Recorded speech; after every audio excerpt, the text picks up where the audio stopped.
What's up, my guys and my girls? How you guys doing, man? It's your boy Trey. Welcome back to the One series. All right, now last week we were talking about breakups, right? So this week we're going to be talking about how you had a crush with somebody and they may or may not have returned those feelings for you and how to handle that, right? I'm going to tell you guys a personal story first, though. Right? It's a little bit of me time, okay? I don't even know how to start this. Okay, so, all right, I was young, okay, younger, all right? And there was this person I was trying to, like, show everything to, you know, be this nice guy. You know the slogan, nice guys finish last and stuff. So, all right, I was defending her, this, that, and the third, you know, but she was like the occasional. She likes bad boys and stuff like that, right? So I was trying to, you know, be the gentleman, give her flowers, you know what I'm saying? Walk her to class, walk her to the library, you know, get a little, oh, that's sweet, right? Until one day, when I was doing all of this, right, she goes like, I'll go to the library with her, right? And when I go to the library, she like tells me, right, the weirdest way possible, but she tells me that she likes this other dude, right? And thank you for, you know, being there for me, this, that, and the third, but no, I like him, right? And she gave me a kiss on the cheek and everything. Just the most weirdest letdown of my life. But see, at some point, right, most of us have probably been in that position. No, you haven't. That's my personal story. Ain't nobody went through that like I have. Cried for 3 hours straight. Anyways, we had a crush on somebody before, right? Who didn't return the feeling. And then when we felt rejected, disappointed, or sad, maybe that was a crush you had in kindergarten or something. Maybe you was living that out right now. Or maybe this isn't about a specific person. But maybe you feel this way about dating in general. I don't know, okay? And this may not be true for everybody in the room, okay? And that's all right. But maybe for some of you, it feels like it's easy for anybody to get a date, except for you, okay? Or maybe you feel like everybody cares about getting a date and you just aren't that interested in dating right now. Whatever, okay? Whether you are choosing to be dateless or not, sometimes being on the outside of dating culture can feel really lonely, to be honest. These are so many emotions that come up with the letdown of not dating and wanting to or getting turned down by somebody else. Nothing about it is really easy, right? But that's why in this series, we're talking about dating and that idea in its own. We all have or have heard about finding the one, quote unquote. Maybe not the forever one, but the one that we really want to be our one. You catch what I'm saying? Even though statistics tell us most teenagers aren't in a relationship right now, okay? Even if you've never been in a relationship, you're not in one right now, or not interested in being in one right now, somehow dating still feels like a big deal, doesn't it? It's because the idea of being more than friends brings a lot of emotions and feelings with it. And feelings are a powerful thing that can mess with our perspective and be overwhelming, okay? In fact, King Solomon, one of the most famous kings of Israel, wrote something that speaks to just that in the book of Proverbs. He says, a cheerful heart is good medicine, but a crushed spirit dries up the bones. But I'm gonna put that on a t-shirt or something. That was hard. A cheerful heart is the cure, okay? In other words, a sense of joy is the cure and the medicine to feeling down, right? He didn't say that the answer to having complicated, hurt, or disappointed feelings is found in perfect life circumstances and getting what you want, including a relationship, right? The second half of the verse goes on to say, a crushed spirit dries up the bones. Man, that's hard, I'm sorry. A broken spirit will weaken you and wear you out. It's more than having a bad day or feeling bummed. A crushed spirit is letting a bad day or week become a way of life. You know what I mean? The word crush captures it perfectly. It refers to the feeling of being weighed down by unhappiness because of life circumstances. It's seeing all of life through your difficulty, allowing your perspective to be controlled by what isn't going well. You know what I mean? But whether you're feeling cheerful or crushed, I think what Solomon is saying is this. How you feel on the inside never just stays on the inside. It eventually seeps into the rest of your life. Chances are some of you can relate to that. Some of you have noticed that your dating life or lack of dating life is affecting the way you feel about everything. And you wish you had a cheerful heart like Solomon says, but how? It's not like you can suddenly be thrilled you're single. It's not like you can cannot care that you just went through a breakup. It's not like you can deny how you feel and pretend everything is totally fine. Oh, I know you be doing that, huh? Yeah, folks be asking you, are you okay? And you be like, nah, I'm good. Maybe you never heard your parents say things like, you just need to change your attitude, or cheer up. Cheer up, kiddo. And you're wondering, right, is that something people can do? And who says kiddo anymore? Like, actually, a lot of the writers who contribute to the Bible seem to think that there is a part we can play when it comes to choosing a cheerful heart. Over and over in different times, places, and circumstances, the writers of Scripture say things like rejoice, or be glad, or be of good cheer, you know? And I imagine their original audience thought things like you and I do, right? They probably wondered things like, is that even possible? How does someone actually change how they feel when the life they are experiencing is hard, right? One of the times we see this is a letter from the Apostle Church, Paul, to the church at Philippi. Paul was one of the most influential leaders in the history of the Christian church. He wrote letters to the churches he started, and one of the letters is a book of the Bible that we now call Philippians, okay? Towards the end of this letter, Paul says this: rejoice in the Lord always. I will say it again, rejoice. Another translation says, always be full of joy. Now, before you start thinking this is just something you would find in a Christian greeting card, okay, you need to know what life was like for the people in Philippi. When Paul wrote this letter for Christians around this time in history, being full of joy wasn't always easy. They faced persecution, danger, and the potential of being harmed simply because they believed in and followed the ways of Jesus. Yet Paul calls them to rejoice, and then continues by reminding his readers of some things they can do to make that happen. He talks about treating people well, prayer, and being grateful for all the good things they had. Then he says something that I think could be a game changer for you, especially if dating or anything else has you bummed out. Finally, brothers and sisters, whatever is true, whatever is noble, whatever is right, whatever is pure, whatever is lovely, whatever is admirable, if anything is excellent or praiseworthy, think about such things. Basically, Paul is saying that what you think about matters. Having a cheerful heart, not having a crushed spirit, are both connected to what we think about. They're not simply affected by our outward circumstances, like whether we're dating or not dating. Our feelings follow our thoughts. Right? Now I realize that comparing rejection or difficulty with dating to first century danger and persecution is a bit of a stretch, okay?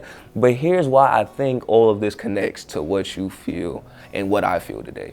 We all face circumstances and hardships that can take up all of our attention. Challenging events like a breakup, a crush who chooses someone else, like my story, or just the way dating can consume everyone's attention when you aren't that interested, can take up all of our time and energy and completely change our mood. That's understandable because it can feel like being crushed, as Solomon mentioned. That's why it's important to point out what Paul isn't saying. He isn't saying to ignore your feelings or that the disappointment of rejection is nothing compared to what early Christians went through. Paul isn't saying to just suck it up. Nah, no one is trying to talk you out of what you feel. It's really difficult, especially at the time. Paul's saying that no matter what kind of difficulty you're going through, the feelings you have don't have to become your whole world. Be woke. Look at a t-shirt going or something. This is good news though, because it means that we have a lot more control than we think. It doesn't mean that our circumstances or experiences don't bother us, but we have the power to decide that it's not the only thing we'll think about. We have the power to choose what we think about. We don't have to let the things that disappoint or frustrate us dominate our thoughts. A bad moment doesn't have to turn into a bad mood, a bad day, a bad week, or a bad year, right? Or what feels like a bad life. Just because one part of your life makes you unhappy, even if it's an important part, doesn't mean all of your life is bad. Paul is telling us to make a shift in how we think, changing our mindset. Why?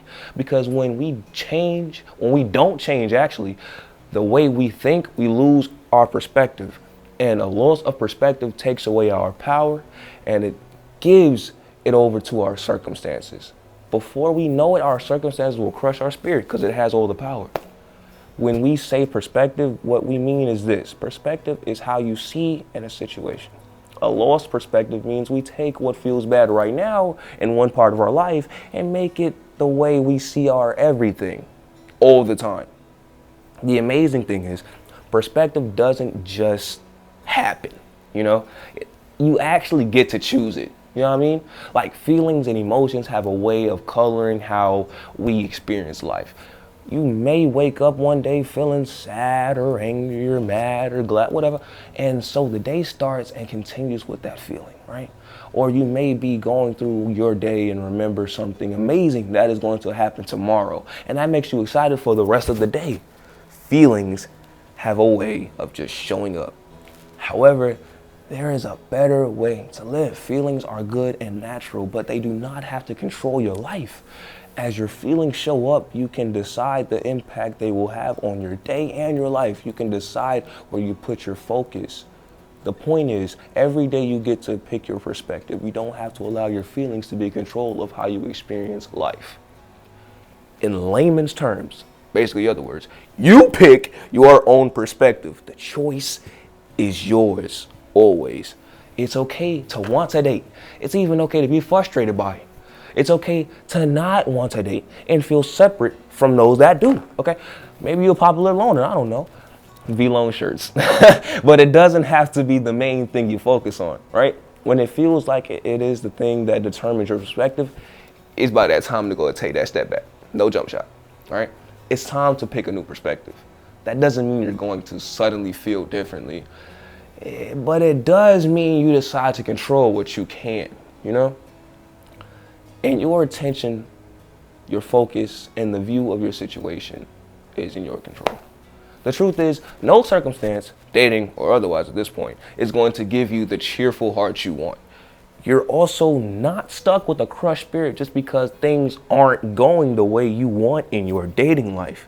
You can change your attitude. You can focus on something more important because there is so much more happening in your life than you think. There is so much more going on in your world.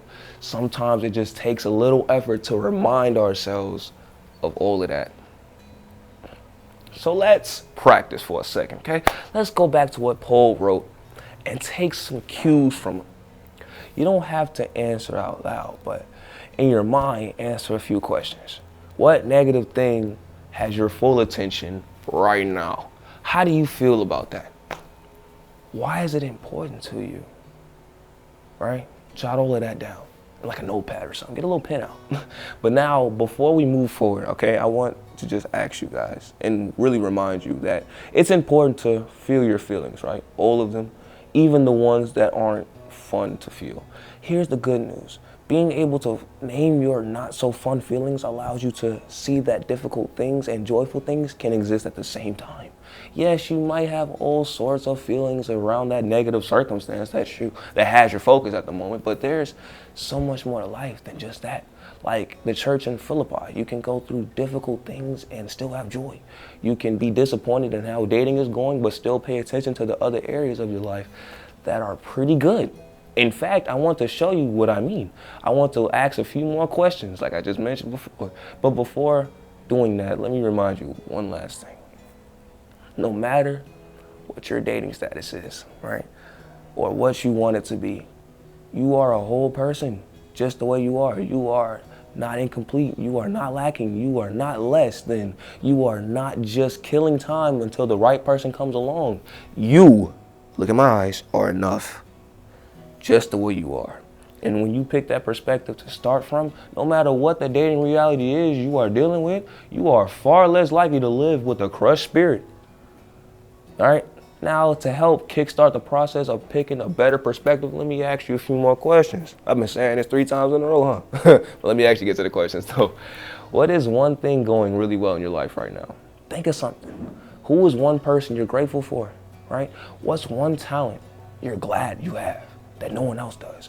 What's one thing you're proud of yourself for? What's one thing God has done that makes you truly thankful? Chances are, you can't answer all of those right now.